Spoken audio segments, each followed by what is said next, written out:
Yeah, good afternoon, sanibonani. Nijani niyaphila? Asithembe niyaphila. Mfowethu Mkhonzo nibingelelayo, good people. Ngiyabonga kakhulu ngendlela enisupporta ngayo le channel, ngendlela eni-commenta ngayo, eni-reacta ngayo. More importantly ke ngibonga abasubscribile ku YouTube kule channel nabapresse ufollow ku TikTok. Ngiyanibonga kakhulu, nginamukela futhi nonke ngokukhethekile. Ngicela nawe ungaka-subscribe, usubscribe kule channel, uphinde ufollow ku TikTok. Ngiyabonga kakhulu. Ngizwe izindaba ezithi kune high level delegation ye-ANC ethunyelwe yi-NEC ye-ANC e-KZN. Engathi sikhuluma nje impela abamatasatasa e-KZN. Ngake ngikubeke nje kahle lo ngikucacisa. Mangithi high level delegation sho ukuthi i-NEC noma isigungu esiphezulu se-ANC sithumele abathile amalungu esigungu se-ANC esiphezulu, amalungu aso amanye athunyelwe KZN, aholwa uSecretary General we-ANC uFikile Mbalula. Ngathi base KZN bayozama ukulungisa okufanele kulungiswe kuleya province ku-ANC ukuze bakhona ukuthi baphinde bayibeke endaweni engcono ukuthi bangasiwina lesa sifundazwe sase KZN, bahola uMbalula. So ngifuna ukuthi ngeke ngithi ukuphawula ngalokho kancane ukuthi njengoba sazi njengamanje ukuthi iKZN ivotele kakhulu iMK Party kulokhetho olwedlule. Mangaphosisi yalandelwa inkatha kwase kuba yi-ANC ke. Ama numbers angisawakhumbuli kahle kodwa mangikhumbule ngathi kanjalo.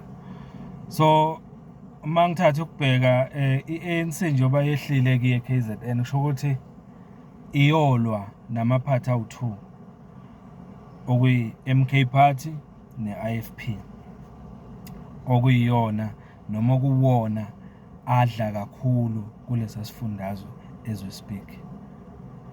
Umbuzo enginawo ukuthi kukhona yini okunga-achievwa yi-ANC njengamanje KZN after everything that has happened since nje kube nalokhetho last 2024 ngoMay kwavotwa ngale ndlela okwavotwa ngayo nezinto esezenzekile eKZN kuze kube manje. Likhona ithemba lokuthi isengabuya soon i-ANC KZN wena ngombono wakho?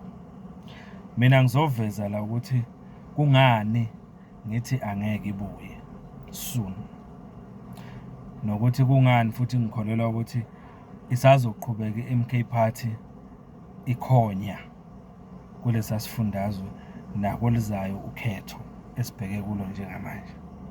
Uzokhumbula ukuthi yena lo ohola lethimba leli elithunyelwe KZN ku-ANC uMbalula, uzokhumbula ukuthi ube yiphathi yokuthi kukhethwe sijuze lobuholi obukhona njengamanje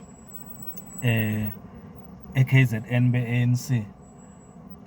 Babukhetha babeka lapha eKZN kodwa kungekudala ugcine uMbalula esekhasta lokho sithi ama-aspirations noma ugcine yena uMbalula uqobo esekhuluma izinto ezithize ngalobuholi, ebugxeka lobuholi obabekwa yibo makukhishwa bomtolo nabanye ababelida le province ngalesa sikhathi kufakwa obukhona manje babuya khulu nabo Jebhadebe.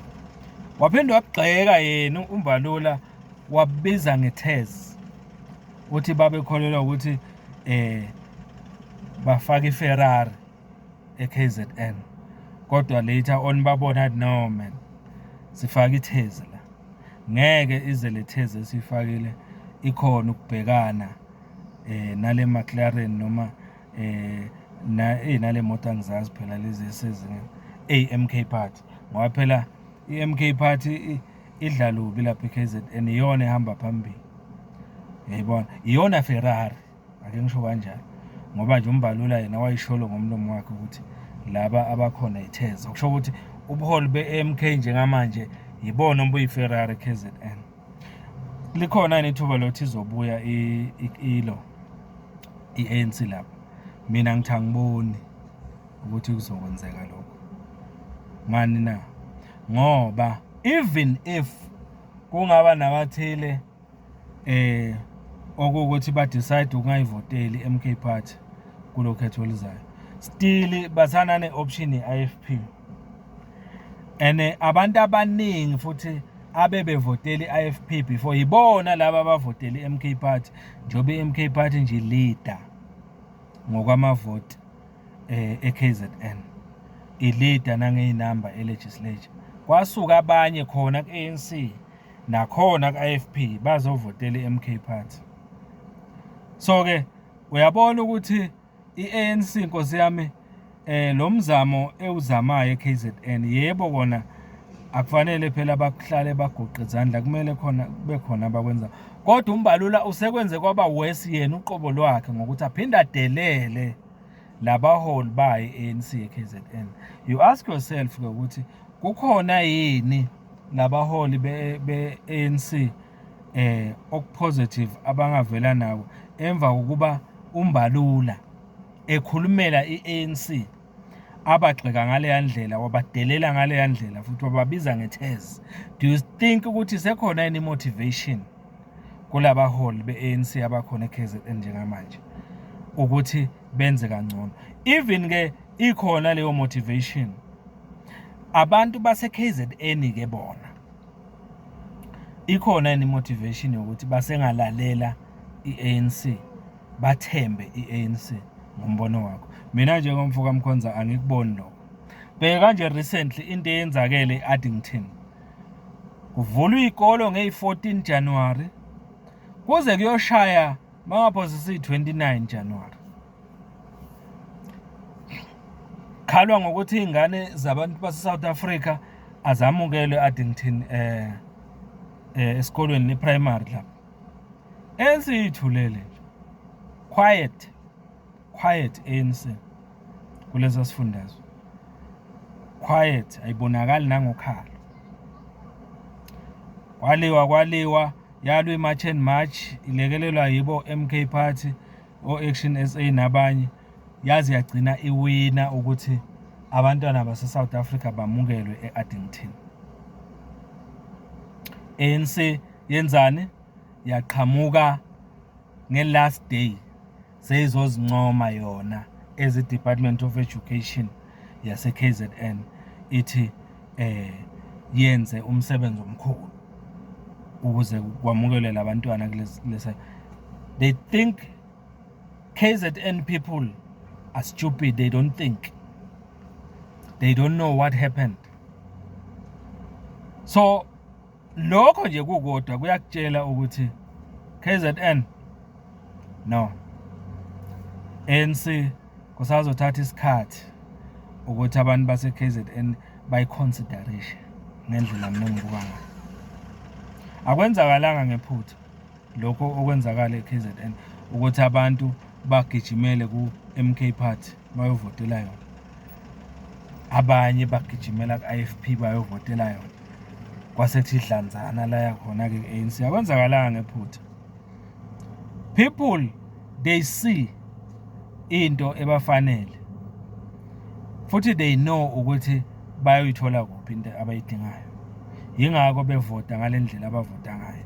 So nje leyo ukuthi njengamanje uMbalula nale thimba athunywe nalo baye KZN bayozama ukuthi babuyise isithunzi se-ANC, yebo kona kufanele bakwenze, kodwa nje engizokusho la ngithi mina unkosi yami badlala nje ngesikhathi sabo. Abantu base-KZN they are not stupid. I-ANC also mathuba iqhamuka isivele inyamazane, inyamazane isibulewe yabekwa phansi sebezohlinza. Uma kusaliwa nenyamazane izama ukuthi ibanjwe ibulawe bema lapha kude baqhamuka bona sekuzohlinzwa sekufuna abadla inyama. Yiloko nje ukufuna sikwazi ngabantu be-ANC. Kodwa kabaqhubeke sobona khona. Yiloko nje bengifuna ukuveza la ukuthi i-ANC NEC noma isigungu esiphezulu se-ANC sithumele lapha eKZN ukuthi ake kuyoliwa nale Ferrari MK Party ibhekane nale tez ANC eKZN ngokusho kwaMbalula. Asazi ke ukuthi ithez iyoyikhona ni Ferrari. Ngithi ake ngikuphawule nje lokho ukuthi ilapha i-ANC njengamanje eKZN. Ake siphawule uthini umbono wakho kuzohamba kanjani? Khona engahle kuvuse i-ANC nje bise KZN. Mina ngibona ubona kanjani? Ngicela niqhubeke nisubscribe and share and comment and react. Ni subscribe ni follow. Thank you so much.